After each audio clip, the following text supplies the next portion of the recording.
Meron po akong drawing ditong maliit at sana po ay nakikita po ninyo dyan sa inyo pong panonood mga kapatid. So nandito na po tayo sa church number 3, the Christ, the body of Christ, okay? Church which is Christ. Now, makikita nyo po mga kapatid dito sa aking ilustrasyon na meron pong ang Panginoon po ay merong plano. Alam niyo ang Diyos natin, before niya gawin ang heaven and earth, ay nakaplano na po ang lahat. At dahil po siya ay omniscient God and omnipotent God, alam po niya ang future. Alam niya po kung ano ang mangyayari. At hindi po siya nagugulat kung nagrebelde si Lucifer. Hindi rin po siya nagugulat kung nagrebelde si Adan. Gayon po man mga kapatid, anuman po ang gawin ng tao o ng mga anghel sa langit, sumunod man o hindi sumunod, ang Diyos po ay napakarunong. God is the only wise God na kung saan mga kapatid ay sa kabila ng mga katusuhan ng dyablo, sa bandang huli ay wala pa rin siyang panalo o panama sa wisdom ng ating Panginoon. Kaya mga kapatid, ngayong hapon ay akin pong ibibigay sa inyo ang introduction ng atin pong pag-aaral sa church which is Christ's body. And before po tayo magbasa ng mga ilang mga talata dito, pakisamahan niyo mga kapatid ako sa Colossians chapter 1. Okay? Hintayin ko po kayo. Pupuntahan po natin ang Colossians chapter 1. At may babasahin po tayong verse dito mga kapatid. Okay? So, nais ko pong basahin ang verse 16. Okay? Hanggang 18. Okay? Ito pong sabi ng salita ng Diyos. Colossians chapter 1 verse 16. Ito ang magiging verse natin o text natin ngayong hapon upang bigyan ko ng introduction ito pong ating pag-aaral. Okay, sa verse 16 ang sabi ng Bible, "For by Him were all things created that are in earth and that are in heaven and are in earth." So gusto ko pong makuha ninyo muna yung heaven and earth. Okay? May mga verses tayong babasahin tungkol po sa heaven and earth. Mahalaga po yan sa ating pag-uusapan. So, sa pamamagitan daw ng ating Panginoong Hesukristo ay nilikha ang lahat ng bagay sa langit at maging sa lupa. Sabi ng Bible, visible and invisible, whether they be thrones or dominions or principalities or powers, all things were created by Him and for Him. So, naniniwala tayo ang ating Panginoong Hesukristo po. From the very beginning ay nandun na kasama po ng Ama at ang ating Panginoong Hesukristo po ang creator of all things. Amen? Ang sabi sa verse 17, "And He is before all things." So, bago pa magkaroon ng things in this world, things in heaven, the Lord Jesus Christ was already there. And He is before all things, and by Him all things consists. Sa verse 18, ito ang sabi ng Bible, "And He is the head of the body." Okay? He is the head of the body. Ano yung body na yun? The church. Who is the beginning, the firstborn from the dead, and in all things He might have the preeminence. So, ang tinutukoy po dito, walang iba kundi ang ating Panginoong Hesukristo. Siya po yung firstborn from the dead.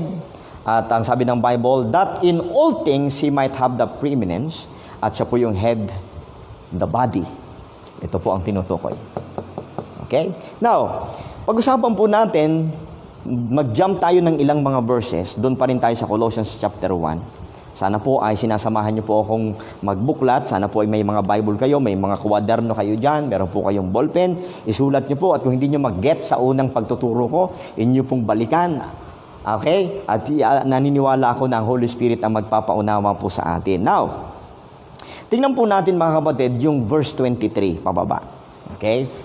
Observe niyo ito ha, napakahalaga po nito para sa ating pagtalakay ng church which is Christ's body. Verse 23.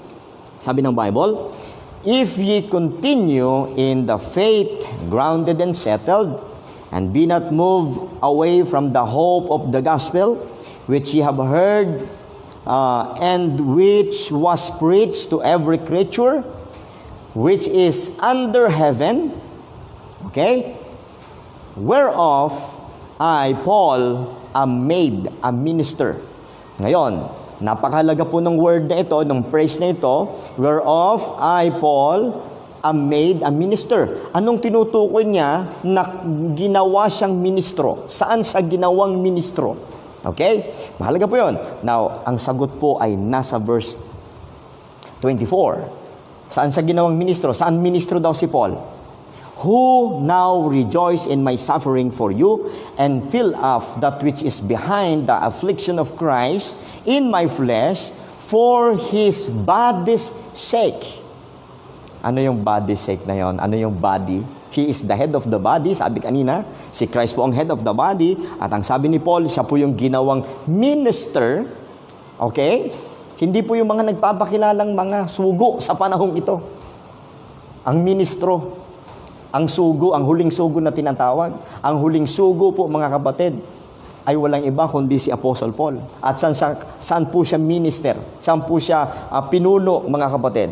Sabi sa verse 24, sabi po dito, in His body's sake, which is the church. Which is the church. Ituloy ko po ang verse 25. Whereof I am made a minister. Isa lang po ang context niyan. Paulit-ulit na binanggit ni Apostol Pablo, pinapakilala niya ang kanyang sarili na siya po ang ministro. Siya po ang leader. Okay? Ulitin ko ang verse 25. Whereof I am made a minister according to the dispensation of God, which is given to me. Inangkin po niya, hindi to us, to me, for you to fulfill the word of God. Okay? Now, anong sabi sa verse 26? Even, ang ibig sabihin ng even dito, sa makatuwid ba? Okay? Ang ibig sabihin ng even dito, pinagtitibay ng salitang even kung ano yung sinasabi sa verse 24 and verse 25, na walang iba kundi yung church, which is Christ's body, and si Paul bilang minister. Sabi sa verse 26, even the mystery which hath been hid from ages and from generations, but now is made manifest to His saints. Now, tingnan niyo po ano yung mystery na sinasabi? Even the mystery which has been hid from ages. So, meron pong sikreto, meron pong mystery na sinasabi ng Biblia sa verse 26 na ito po ay itinago from ages and from generation. Pero sabi niya sa panahon ni Paul, but now is made manifest. So, ngayong hapon, ating tatalakayin, mga kapatid, kung ano po yung mystery na sinasabi dito. Okay? Kung ano yung mystery. Kasi po, mga kapatid, ang ating pag-aaralan, ito pong body of Christ ay tinatawag din pong mystery church. Okay? Paliwanag ko mamaya bakit tinawag na mystery church po ito. Okay? Mystery.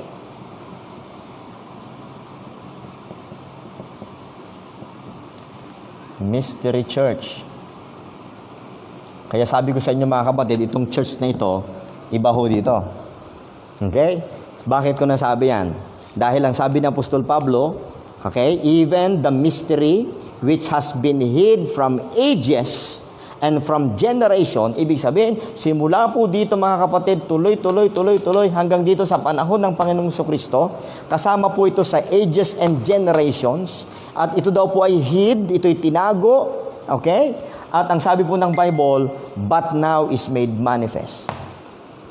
Okay? Sino po ang ginamit ng Diyos upang i-manifest, upang ito po ay ihayag? Walang iba kundi si Apostle Paul. So mamaya po, magbubuklat pa tayo ng mga verses tungkol po sa bagay na yan, na mayroon pong specific, mayroong body of truth, mayroong katotohanan na hindi po ini-reveal simula nung likhain ng sanglibutan, at yung po yung nanatiling sekreto, nanatili po yung hid in God. Okay? Pero sa panahon ni Apostle Paul, sa pamamagitan ng revelation ni Jesus Christ, ay in-reveal sa kanya, kung kaya't nauunawaan natin ngayon.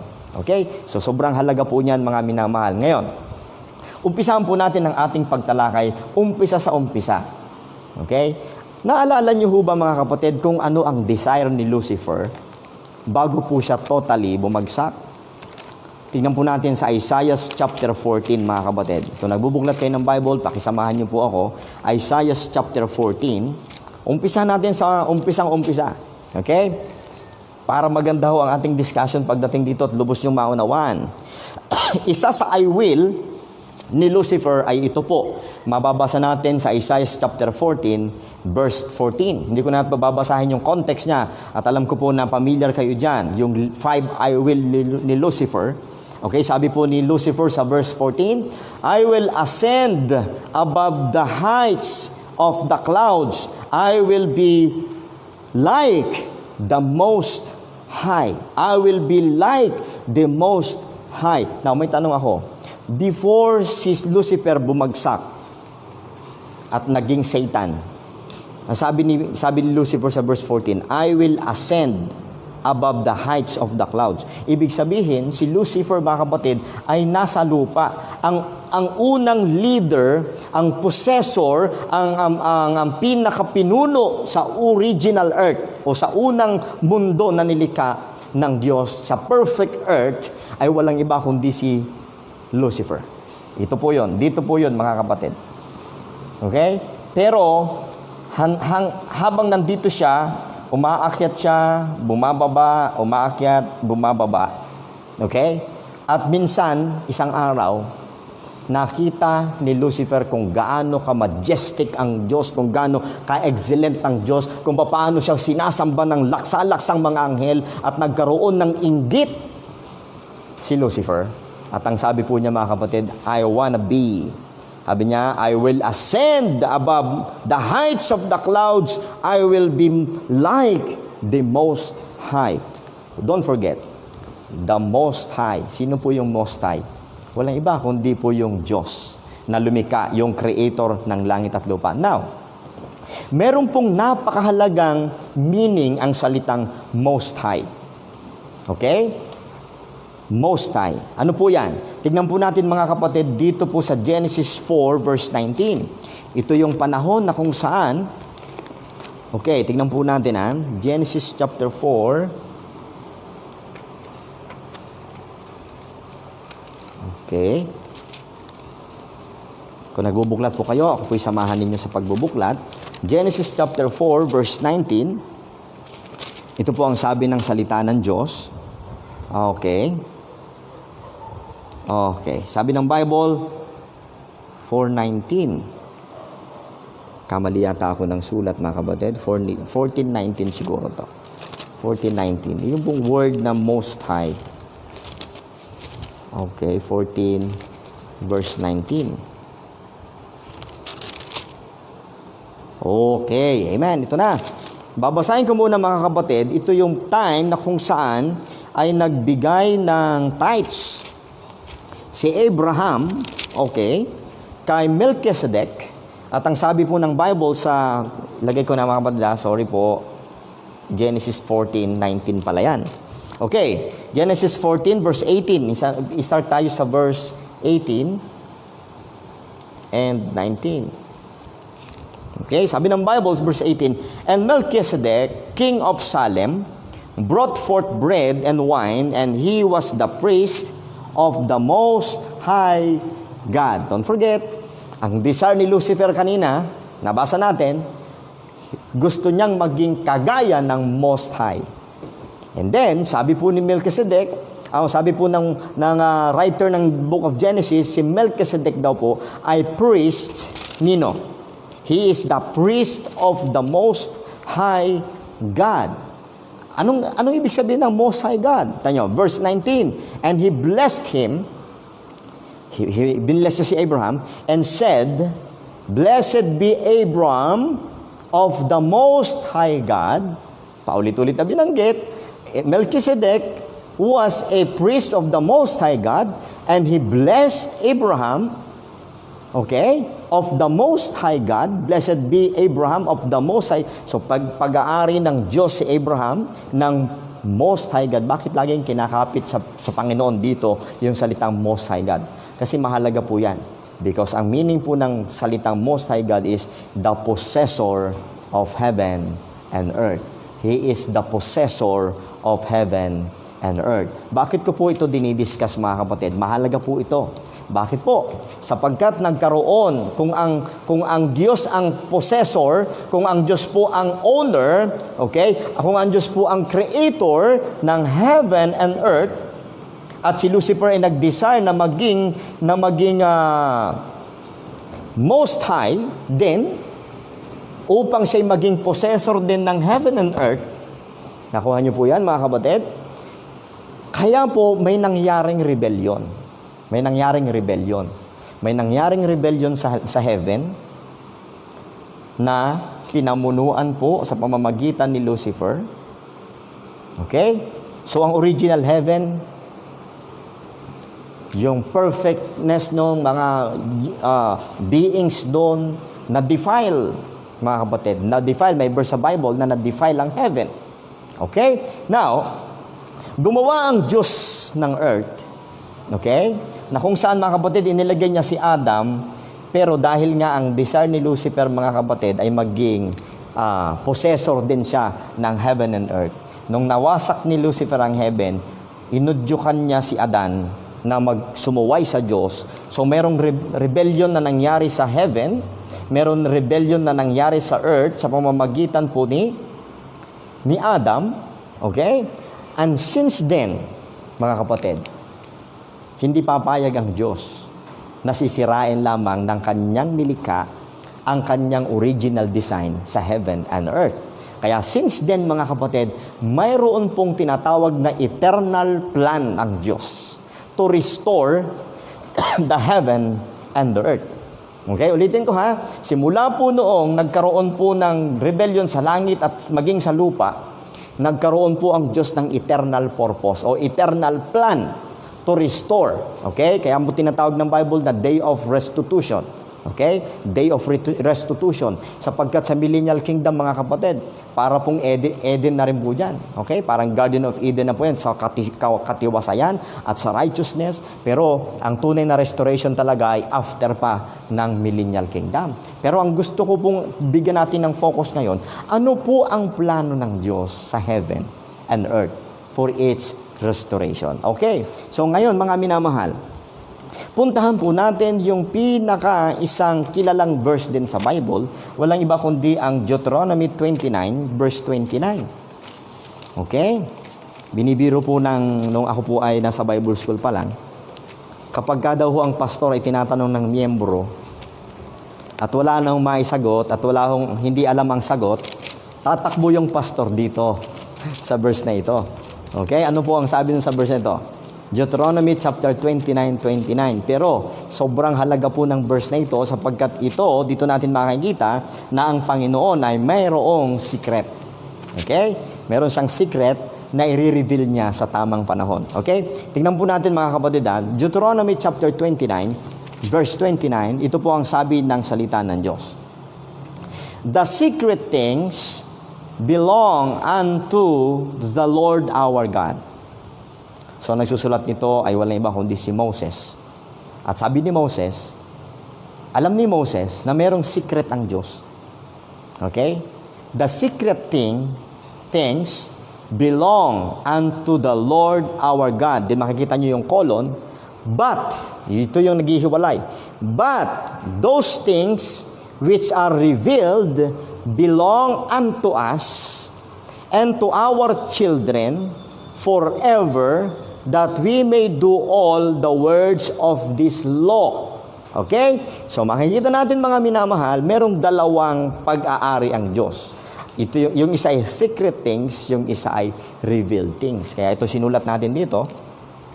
Now, merong revealed things at saka secret things. Kanino daw po nakapaloob? Kanino belong? Yung pong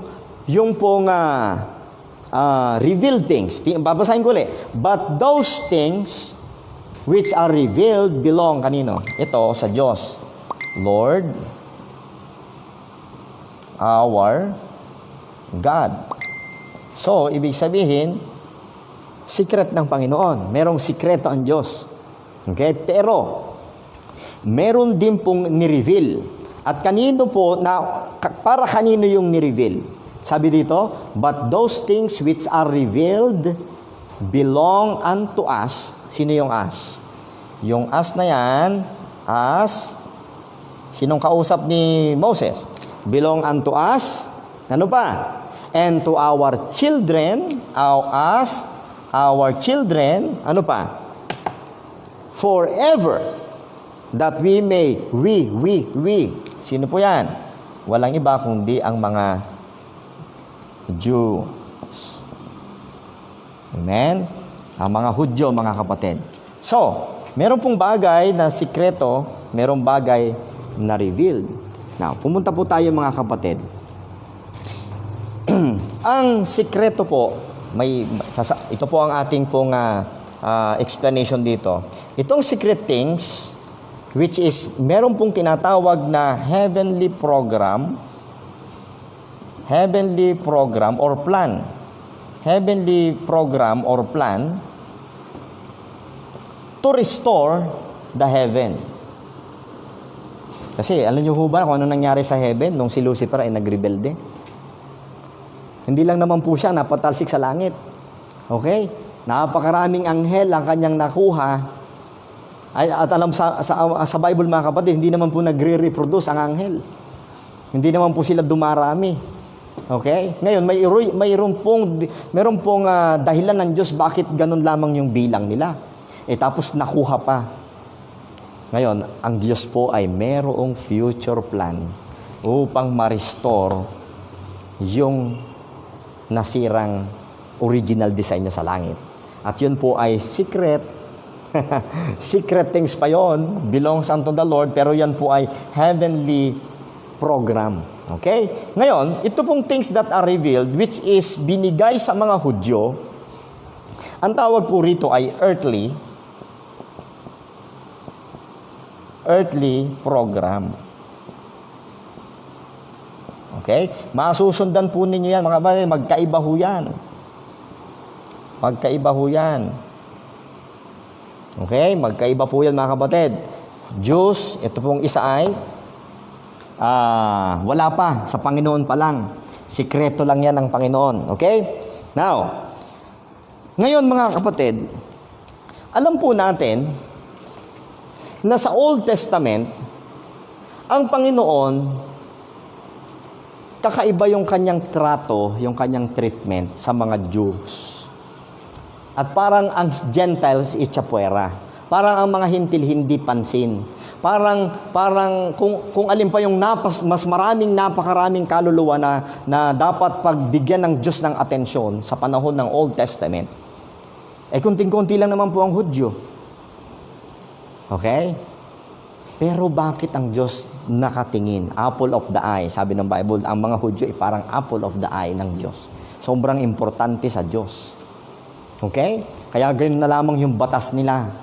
Pati pagkain nila, talagang sobrang pag-iingat ng Panginoon sa mga Hudyo. Kaya lang itong mga Hudyo, mga kapatid, matitigas ang ulo, sumamba sa Diyos-Diyosan.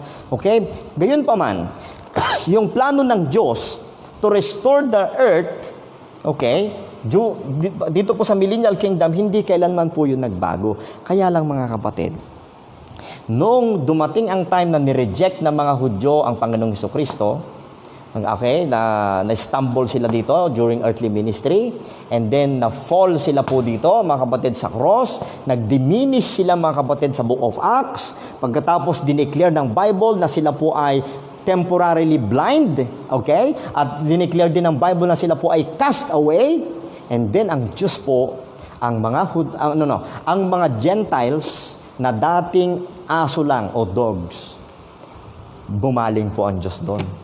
Okay? Bumaling po ang Diyos doon. Now, meron akong papakitang verse sa inyo. Ano ang reason ng Diyos? Bakit pinayagan niyang maantala? Okay? Itong kingdom message, bakit na-postpone? Bakit po? Tingnan niyo mga kapatid. Punta tayo sa Acts chapter 15. Acts chapter 15. Okay, Acts chapter 15.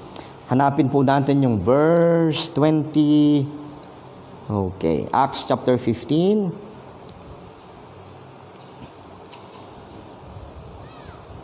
Okay. Tignan po natin mga kapatid yung verse 13, pababa. Kung maalala po ninyo, ang context po ng Acts 15 ay isang conference, isang malawakang meeting o general meeting ng mga apostles, okay? At ni Barnabas at saka ni Paul at saka ng 12 disciples at ng iba pang mga apostles that time.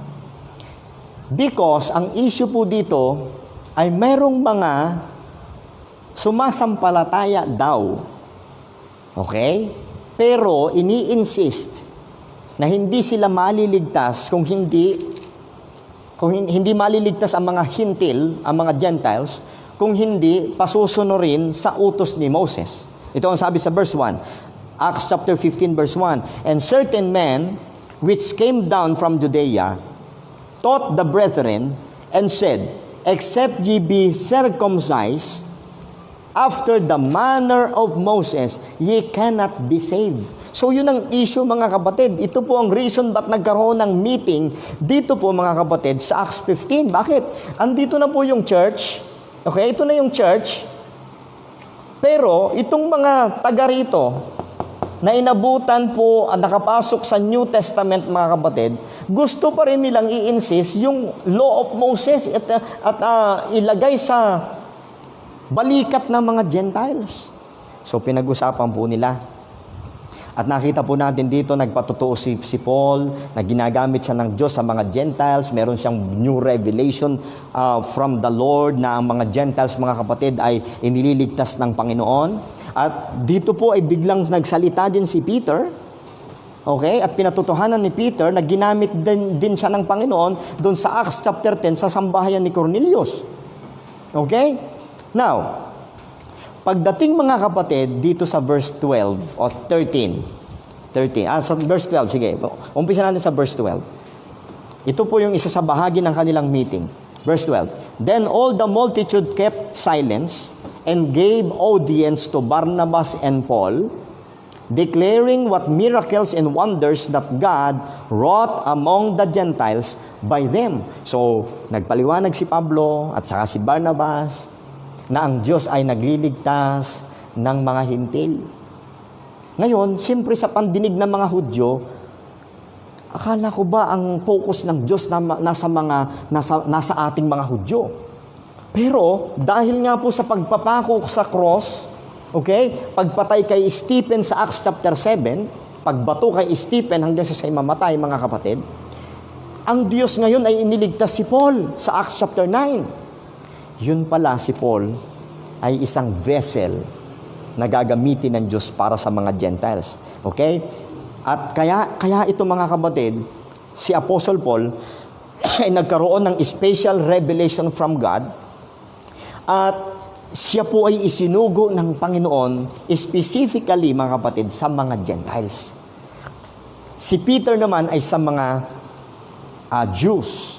Pero nagkita po si Peter at saka si Paul at nag-uusap sila, nagpaliwanagan sila at nag-conference sila dito sa Acts chapter 15 at nagkasundo po sila at tinanggap po ng 12 disciples na si Paul ay mayroong special revelation from God. Kaya nga po itong sabi sa verse 13. Okay? Babasahin ko ang verse 13. And they after had held their peace, James answered saying, Men and brethren, hearken unto me. Si James, isa sa mga apostle, ay biglang tumayo at nagsalita po siya. At ang sabi po niya, para siyang lumalabas sa presider dito, ano?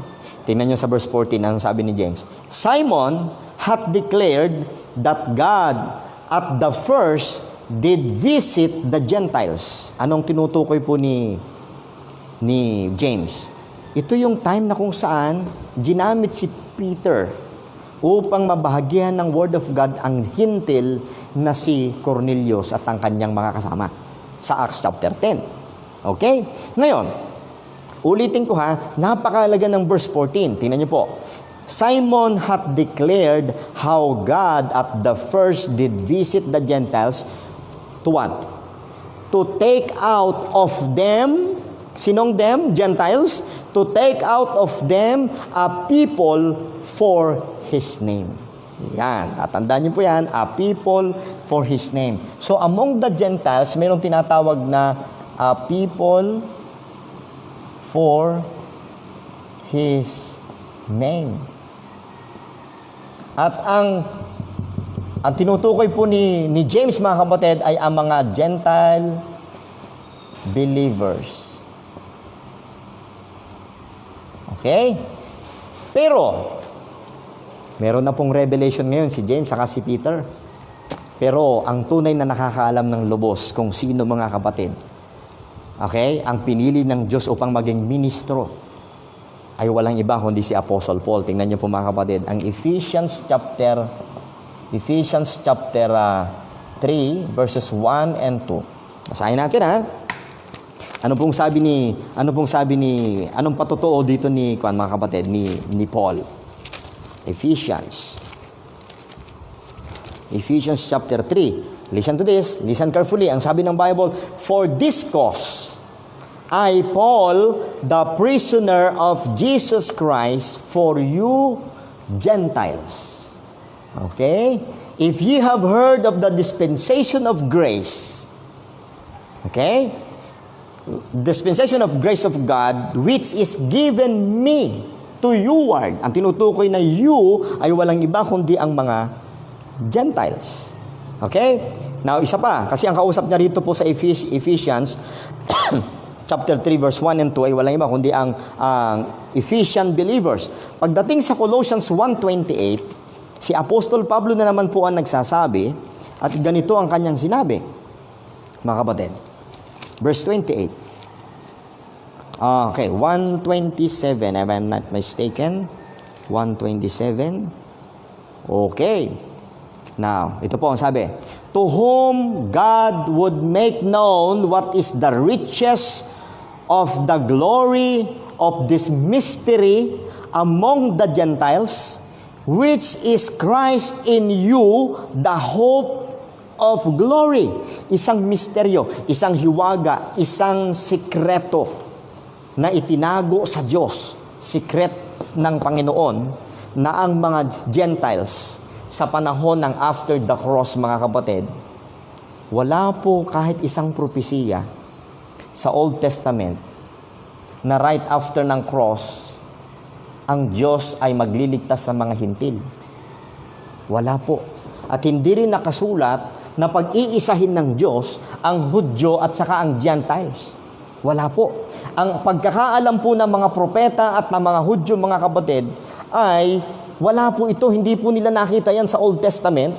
Ang alam po nila, tuloy-tuloy pagkatapos ng cross, pag binasa niyo po ang Daniel chapter 9, verse 27, okay, 24 hanggang 27, mga kapatid, malinaw po na nakasulat doon, after the cutting off or pagkamatay ng Messiah, which is the Lord Jesus Christ, ang kasunod agad po, mga kapatid, ng cross ay tribulation, 7 years. Tribulation, yung tinatawag na 70th week. And after that 70th week, bababa ang Panginoong Kristo at millennial kingdom agad. At dito po, during tribulation period, dito pa lamang po, pagkatapos na marigather at masave ang mga Hudyo, at maging maayos, maging prepared ang mga Hudyo, okay, habang piniprepare pala ang mga Hudyo, at the same time, ang mga Hudyong ito, gaya ng 144,000, sila po yung gagamitin ng Diyos sa buong mundo. At ang target nila, hindi lang po mga Hudyo, kundi mga Gentiles na. So, ang pagkakaalam, mga kapatid, ng mga propeta dito, ang pagkaligtas ng mga Gentiles ay dito pa. So, naliligtas lang ang mga Gentiles dito kung magpapaka-Hudyo sila. Kung magpapasakop sila sa Abrahamic Covenant. Pero, mga kapatid, during ng panahon ng tribulation period, dyan pa lamang po mangangalat ang mga Hudyo upang tuparin nila yung Matthew chapter 28, yung tinatawag na Great Commission, okay, na i-teach nila ang all nations at magbabaptize sila na in the name of the Father, and of the Son, and of the Holy Ghost. Mapapansin niyo po, wala pong nagbaptize na in the name of the Father, of the Son, and the Holy Ghost sa Book of Acts. Bakit? Okay, sabi ng iba, bakit hindi nasunod yung Matthew chapter 28 verse 19 to 18. Bakit wala nagbabaptize in the name of the Father, the Son, of the Holy Ghost? Because, alam niyo po kung bakit? Baptism po yun ng mga Gentiles during this time. Na witnessan po ang mga Gentiles. Okay? Because ang mga Gentiles po ay maraming Diyos. Okay? So, ang baptism sa kanila ay in the name of the Father, of the Son, and of the Holy Ghost. Kasi kompleto na po ang revelation dyan ng Trinity. Okay? So mga minamahal, medyo sumisingsay yata po ako. Pero ang punto ko, mga kapatid, ang punto ko po, itong a people for His name, at meron po tayong, baka hindi nyo po na itatanong, ako po ay isinend out ng isang church sa Lipa. At ang pangalan po ng church na yon sa Lipa ay a people for His name, Baptist Church. Okay? Because they clearly understood yung program ng Panginoon during this time. Okay, now, anong point ko, mga kapatid? Anong point natin? So, kung titignan natin, mga minamahal, itong secret things na ito, which is the heavenly program, walang iba kung hindi po ito po mga kapatid, ay ang Israel. Okay? Kaya po ang Israel, mga kapatid, sa future, ang Israel, ang promise sa kanila, ang daming verse sa Old Testament, at maging sa panahon ni Jesus Christ sa Matthew chapter 5, Blessed are the meek, for they inherit the earth. At ang mga saksi ni Jehovah, mga kapatid, alam niyo ba kung bakit ang mga saksi ni Jehovah hindi po naniniwala na magugunaw po ng apoy ang daigdig na ito? Sapagkat kiniklaim nila ang pangako ng Diyos sa mga Hudyo na i-inherit ang earth. Because sa new heaven and new earth, mga kapatid, may 3 pong destination ang mga tao sa future. Ito po yan. Okay? Sa Bible po ay mayroong tinatawag na new heaven. Okay? Merong tinatawag na new earth. Kasi ang unang earth ay wala na, susunugin po yan. Okay? At meron pong tinatawag na New Jerusalem. Ang New Jerusalem, mga kapatid, ay napakalaki. At itong New Jerusalem nito, ayon po sa revelation kay John the Beloved, ay from heaven, bababa po sa lupa. Okay? Bababa sa lupa. So ito, New Heaven. Itong isa ay New Jerusalem. Itong isa ay New Earth. New Earth. Now, sa Bible po may 3 tao din. Meron pong 3 tao din. Ayon sa 1 Corinthians 10:32, meron pong tinatawag na Jew, Gentiles, and the Church of God. Okay. Yung pong 3 classification ng tao na yon, mayroon po silang kanya-kanyang destination sa future. Okay? Ito po yun. Yung, mga kapatid, itutuloy ko po yung nilalagay ko dito kanina. Ito pong secret things na belongs to our God, sabi po ni Moses. Okay? Ito po yung nakatagong lihim na kung saan sinasabi ni Paul kanina, binasa natin, na secret. Okay? Na from the ages and generation has been hid in God. Okay? So ano po yan? Ito po ang church. Amen. Ito po ang church, mga kapatid. So, yung mga na-save before dumating ang mga Hudyo sa panahon ni Abraham, alam po natin napakarami ng hintil, si Adam, yan, napakadami. Sa panahon ni Noah, kasi wala pa namang mga Jews noon eh. Yung mga namatay, kagaya nila Noah, hindi naman Hudyo si Noah, siya po ay kabilang sa mga Gentile na na-save. Mga kapatid, pumunta ho sila lahat sa Abraham's bosom, sa Old Testament, mga kapatid. Kaya ang dami ho marami pong tao doon sa ilalim ng lupa. Okay? Sa Abraham's bosom, mga kapatid. Now, ito po yung mga minamahal.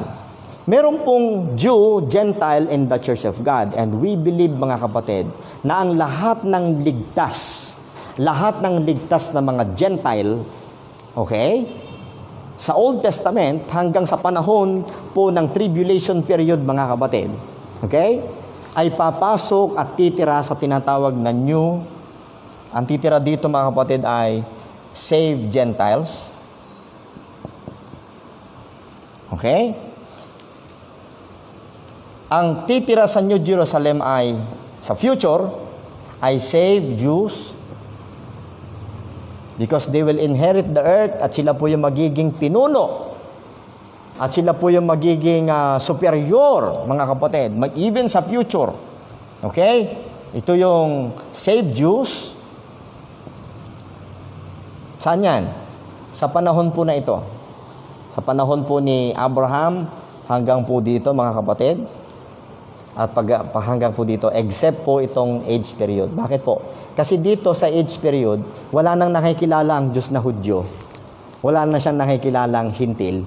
Ang nakikilalang lang iisa, si Jesus Christ. Amen. Lahat ng sumampalatayang Hudyo kay Jesus Christ ay hindi na na-identify na Hudyo. At lahat din naman ng mga hintil na sumampalataya kay Kristo sa panahong ito ng grace dispensation ay hindi na rin nakikilalang hintil, kundi body of Christ. Part sila ng Church of God or ng body of Christ, at ang future nila at ang destination nila, mga kapatid, ay hindi po sa New Jerusalem sa future. No. Ang future po ng church, okay, ay walang iba kundi ang new heaven. Ang new heaven. Ito pong new heaven. Ito yung church. So, sinasabi ko sa inyo kanina, mga kapatid, ang Diyos may plano sa heaven through the church. Amen. At ang Diyos may plano din po sa earth to restore the earth through the Jews or Israel. Kaya po in the future, mga kapatid, sa future, pag nagkaroon ng new heaven, ng new Jerusalem at ng new earth, yung ginawa ng Diyos doon sa unang-una, before the foundation of the world, ay marirestore. Amen? Marirestore. Ngayon, mga kapatid, dumako tayo sa ilang mga verses upang bigyan ng diin na yung secret things na sinasabi dito ay walang iba kundi ang tungkol sa church. Itong mystery church. Okay? Kaya yung mga nagsasabi, mga nanonood sa akin na nagsasabing wala daw pagkakaiba yung church dito at saka dito, meron po. Tatalakayan po natin, napakalaki po ng pagkakaiba. Kaya lang, ganito, i-qualify ko. Maraming mga members po dito, okay, na naligtas during before the cross, hindi sakop ng New Testament, pero nakapasok sila sa New Testament at namatay sila during New Testament, at natanggap nila ang Holy Spirit, yung operation ng Holy Spirit, nabaptize sila sa Holy Spirit, mga kapatid. Therefore, okay, pasok sila sa body of Christ, at yung 12 disciples po, kasama po yun dito. Okay, ang 12 disciples kasama po dito, at namatay ang 12 disciples na nasa body of Christ po sila. Okay? Yun po yun, mga kapatid.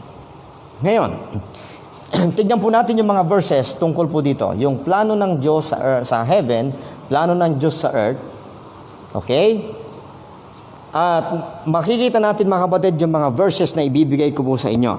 Okay. Now, please open your Bible sa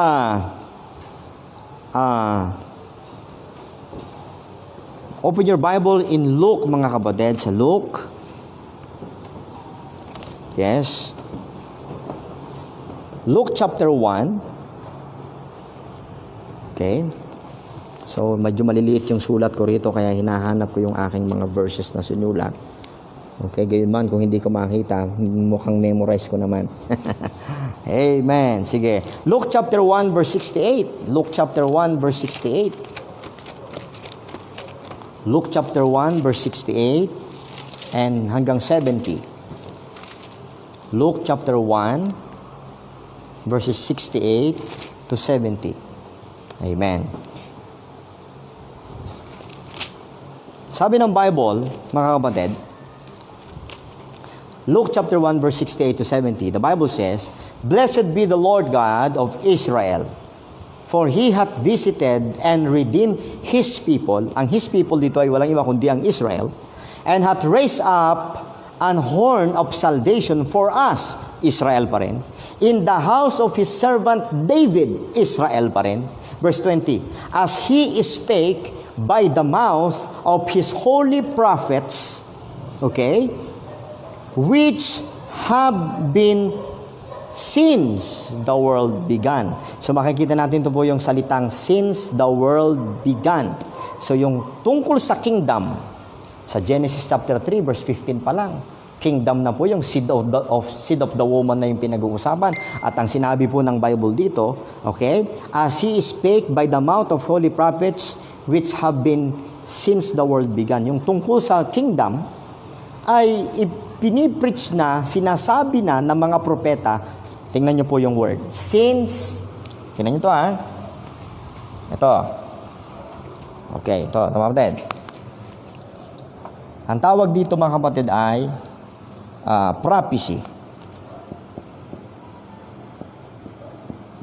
Okay? Ang subject ng prophecy ay kingdom. At ang sabi ng Bible, ito po ay pinipreach na since the world began. Okay? Pinipreach na yan, revealed, okay? Revealed since the world began. Okay. Kung ang dito nagsimula ang mundo, yung system ng mundo, yung tinutukoy na world dito ay yung world system, yan daw po ay in-reveal na. Genesis 3:15 pa nga yung sinasabi ko kanina. At lahat ng mga prophets, mga kapatid, ay pinipreach na yung tungkol dyan sa kingdom. Okay? Pero, ayan, meron pang karagdagan. Ito po ay nabasa natin sa Luke chapter 1, verse 67 to 70. At meron pa, Acts chapter 3, ang verse mga kapatid, Acts chapter 3, 21 to 24. Okay, puntahan po natin. Acts chapter 3, verses, sana po nagbubuklatin kayo upang makita ng inyong mga mata. Verses 21 and 24. Okay? Chapter 3, verse 21. Sabi ng salita ng Diyos sa verse 21, okay, whom the heaven must receive until the times of restitution of all things, which God hath spoken by the mouth of all His holy prophets since the world began. So, nandyan na naman po yung praise na since the world began. Tuloy ko po sa verse 24. Yea, and all the prophets from Samuel and those that follow after, as many as have spoken, have likewise foretold of these days. So, ang tinutukoy po dyan, ang kausap po dyan ni Peter ay walang iba, kundi ang mga Hudyo pa rin. So, pag pinag-usapan mga kapatid ang tungkol sa kingdom, ito po ay simula pa lang mga kapatid, sabi ng Bible, since the world began, ito po ay spoken na, sinasabi na, revealed na po yan. Okay? So, yan po yan mga kapatid. Next. Baba tayo. Okay? Putulin natin dito ha. Meron namang tinatawag sa Bible na mystery. Itong isa ay prophecy, itong isa ay mystery. Anong ibig sabihin ng mystery, mga kapatid? Puntahan po natin. Mystery. Okay, pag sinabi mga kapatid na prophecy, kingdom, ito po'y tumutukoy sa plano ng Diyos sa earth. Okay? Plano ng Diyos sa earth, yung restoration po ng earth because po nawasak, na-destroy yung original design and plan of God sa earth, pero i-restore po niya yan at gagamitin niya po ay walang iba kundi ang mga Hudyo, ang Israel. Okay? At mamamalas natin, makikita po natin ang times of restitution na binabanggit sa Bible, walang iba yung millennial kingdom. Pero after po ng millennial kingdom, mga kapatid, meron pa rin pong plano ang Diyos about the new heaven, new Jerusalem, and new earth. Now, ano po yung mystery? Na kung saan ay plano ng Diyos, itong mystery na ito ay tungkol sa plano ng Diyos sa restoration naman ng heaven. na kung saan si Lucifer naman po ang responsabling sumira. Okay? So, puntahan natin mga kapatid sa Romans chapter 16. Romans chapter 16. Tingnan po natin itong mga salita ng Diyos na makikita, na nakasulat dito. Romans 16, verse 25. Ito pong sabi ng Bible. Romans 16, verse 25. Now, to him that is of power to establish you, ang nagsasalita ay si Paul, ang kausap ay mga Gentile sa Rome, believers sa Rome na mga Gentile. At ang sabi po ni Apostle Paul, now unto him that is of power to establish you according to my gospel. Take note, my gospel, sabi ni Paul, and the preaching of Jesus Christ, my preaching si Jesus Christ, according to the revelation of the mystery. May preaching si Paul tungkol sa revelation of the mystery. Okay? Secret. At kay Paul binigay, at ang sabi dito, preaching of Jesus Christ according to the revelation of the mystery. Take note, listen to this. Which was kept secret since the world began. Okay? Kung ang plano ng Diyos mga kapatid sa earth ay prophesied or spoken since the world began, ang plano po ng Panginoon mga kapatid ay ano? Ano ito? Ito po ay secret or mystery. Secret. Since the world began. So makita niyo po yung parallel po niya. Sabi ng Bible, since the world began, is spoken by the prophets, yung tungkol sa plano ng Diyos sa earth, concerning Israel, concerning the kingdom. Okay? Pero yung tungkol mga kapatid, sa sinasabi ni Apostol Pablo kanina, na nabasa po natin, sa Romans chapter 16, verse 24 and 25, makikita po natin dito mga kapatid, na secret. Yung pinipreach ni Paul ay secret since the world. Itong isa, revealed, since the world began. Ito naman ay secret since the world began. Now, at ang sabi ng salita ng Diyos, tignan nyo sa verse 25. But now is made manifest by the scriptures of the prophets. Now, makikita natin dito mga kapatid, sa tulong po ng scripture of the prophets, kasi yung mga sulat ng mga prophets mga kapatid, hindi na isulat yung tungkol sa mystery, nandun yung gap, which is, i-discuss ko po yan sa inyo, may gap, at dahil po doon, napatunayan sa pamamagitan ng scripture of the prophets, na meron po talagang plano ang Diyos. Okay? Kagaya ng declaration ni James dito, tumawag ang Diyos ng mga hintil na a people for His name. Amen? A people for His name, which is predominantly mga Gentiles po ang members dito po sa church, which is Christ's body. Alam niyo, kukunti lamang po ang member na Hudyo dyan. Konting-konti lang. Okay? Kasi simula po dun sa Acts chapter 28, ang focus na ng mga disciples, ang focus na ni Apostle Paul at ng mga early Christians sa Antioch, mga kapatid, ay mga hintil na. Hanggang sa panahong ito, paikot-ikot na po ang gospel sa buong mundo, mga kapatid. At ang karamihang nagsisisampalataya ay mga hintil. Ang mga Hudyo po hanggang ngayon matitigas ang ulo. Okay? Pero pag na-rapture po tayo, mga kapatid, malalaman ng Israel na totoo po ang kasulatan. Amen? Now, ngayon mga kapatid, ano pa yung mga verses na nagsasabi na ang tinutukoy po mga kapatid dito na mystery? Ano itong mystery? Itong prophecy about the kingdom, about Israel, okay? About earth. Ang mystery mga kapatid ay walang iba kundi ang church, which is Christ's body, which is predominantly, of course, Jew and Gentiles. Pero predominantly mga Gentiles, mga kapatid. At ito po mga kapatid ay, ito po yung tinatawag mga kapatid na itong mystery na to ay for the restoration of the heaven. Okay. Sensya na kayo, medyo magulo ang aking drawing. Ano po? Sa restoration of heaven. So, again, ang plano ng Diyos i-restore ang heaven. Pero sa Old Testament, secret muna. Okay? Pero inumpisahan po na niya ang restoration ng earth sa pamamagitan ng lahi ni Abraham, sa pamamagitan ng mga Hudyo, sa pamamagitan ng Israel, at ang sabi ng Bible, it was spoken, okay, revealed since the world began. Samantalang yung plano ng Diyos tungkol po sa restoration ng heaven, mga kapatid, tungkol sa mga Gentiles na akala na dati po yung mga dogs lang, pero nung tinawag, mga kapatid, si Apostol Pablo, inireveal ng Diyos na meron palang special part ang mga Gentiles sa body of Christ. Amen. Na kung saan mas mataas pa, mga kapatid, ang kalagayan kasi titira po. Okay? Titira po ang karamihan sa mga Gentiles. Okay? Ang church sa new heaven.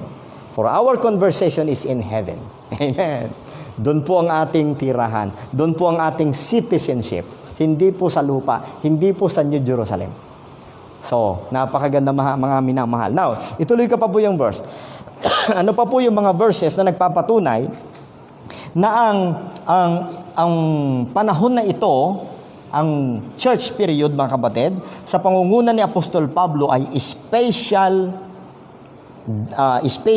time, this special dispensation na kung saan ay, sabi ko nga po kayo na, secret, okay? Secret, since the world began, pero kay Apostle Paul, in-reveal. Okay? Now, tingnan po natin ang mga verses pa. Tingnan po natin ang yung sinulat ko kanina, binasa natin kanina. Tingnan po natin sa, mga kapatid, sa Ephesians chapter 3. Ephesians chapter 3. Mapapansin po ninyo yung consistency ng sinalita ni Paul na secret. Okay? Hid from ages, from generation, but now revealed. Kaninong reveal? Kay Paul. Tingnan niyo po Ephesians chapter 3. Kaya alam niyo, pag pinagsama-sama niyo po yan, ipinasok niyo po yung mga doktrina dito, malilito kayo. Hindi nyo maiintindihan ng lubos kung gaano kaganda ang naririto sa body of Christ. Okay? So tingnan nyo, Ephesians chapter 3, verses 1 to 5. The Bible says, "For this cause, I, Paul, the prisoner of Jesus Christ for you Gentiles, if ye have heard of the dispensation of the grace of God, which is given me to youward, how that by revelation," listen to this, verse 3, "how that by revelation He made known unto me," kanino in-reveal?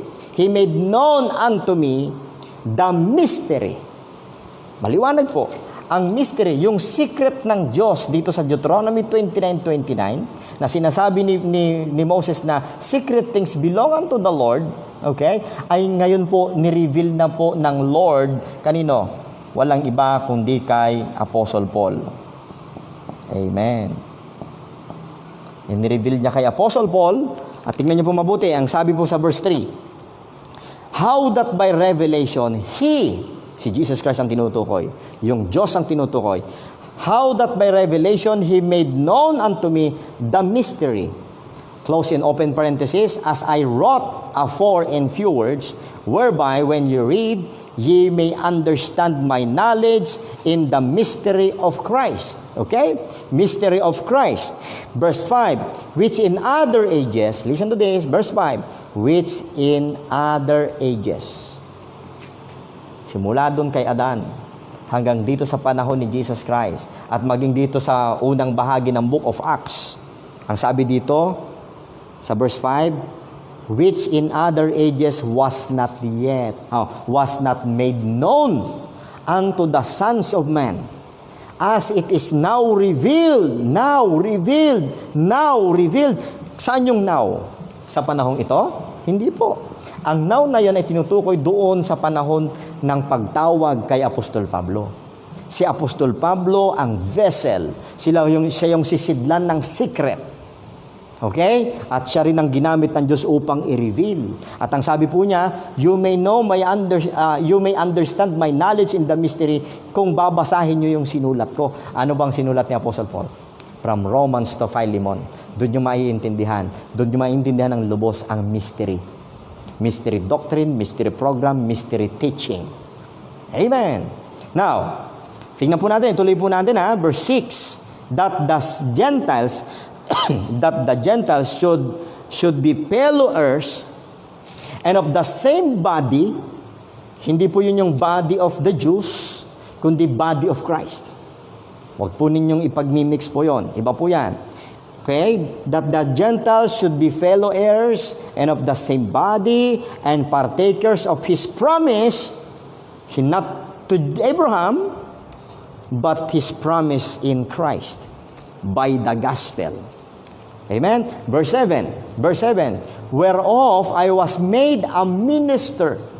Na kung sa dahilang ito, sabi niya sa dahilang ito, ako ay ginawang isang ministro according to the gift of the grace of God given unto me. Makikita niyo po mga kapatid, para bang naging makasarili si Paul dito, pero talagang siya naman po talaga ang pinag-reveal na nun. Hindi naman po sa iba. Amen? Kaya nga po mga kapatid, ang 12 disciples, si Apostle Paul natuto tungkol po sa doktrina ng body of Christ. Hindi ni-reveal sa 12 apostles po yan, na direct from the Lord Jesus Christ. Ang tungkol sa body of Christ. Kaya Apostle Paul ibinigay ang direct revelation na yan. Tignan nyo, sa verse 7, ulitin ko. Whereof I was made a minister according to the gift of the grace of God given unto me by the effectual working of His power. Kasi talagang nandun yung special revelation na yon na binigay kay Paul. Tignan nyo sa verse 8. Unto me, who am less than the least of all saints, is this grace given unto me. Lagi niya, unto me, I, myself. Ulitin ko, verse 8. Unto me, who am less than the least of all saints, is this grace given. Look at this, listen to this, that I should preach among the Gentiles the unsearchable riches of Christ. Alam niyo kung bakit unsearchable riches of Christ? Ang sinasabi rito? Bakit unsearchable riches of Christ? Na ibabahagi daw niya sa mga Gentiles. Bakit? Kasi yung riches of Christ dito ay unsearchable. Bakit? You cannot search yung blessing, yung fruit dito from the scripture na sinulat before.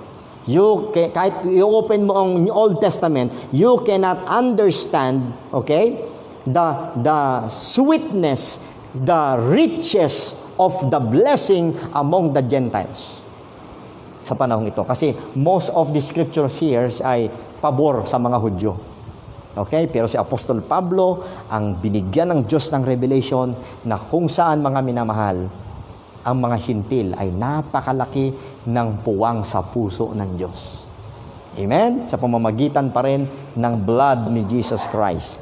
Now, makikita natin mga minamahal, ang sabi dito sa verse 10, okay, verse 9, anong sabi sa verse 9? Verse 8 pala yung nabasa natin, ngayon po ito ang sabi sa verse 9. And to make all men see what is the fellowship of the mystery. To make all men see what is the fellowship of the mystery. You see that? Lagi nababanggit ni Apostle Paul yung tungkol sa salitang mystery, na ang ibig sabihin ng mystery, mga kapatid, ay secret. The secret things na tinago sa Panginoon mismo. Itutuloy ko yung verse 9. And to make all men see what is the fellowship of the mystery, listen to this, which from the beginning of the world. From the beginning of the world. Anong sabi dito? From the beginning of the world, hath been hid in God. Hath been hid in God. Itinago sa Diyos. Amen? Alam ng Diyos, pero secret. Hath been hid in God. Ano sabi dito? Who created all things by Jesus Christ. So makikita natin, mga kapatid, yung mga bagay na nireveal, yung secret things na nireveal kay Apostle Paul ay hindi po nireveal sa mga panahong ito. Kaya mga kapatid, ang body of truth, ang mga katotohanan po sa church ay tinatawag po na unsearchable riches of Christ. You cannot search these riches of Christ in the Old Testament.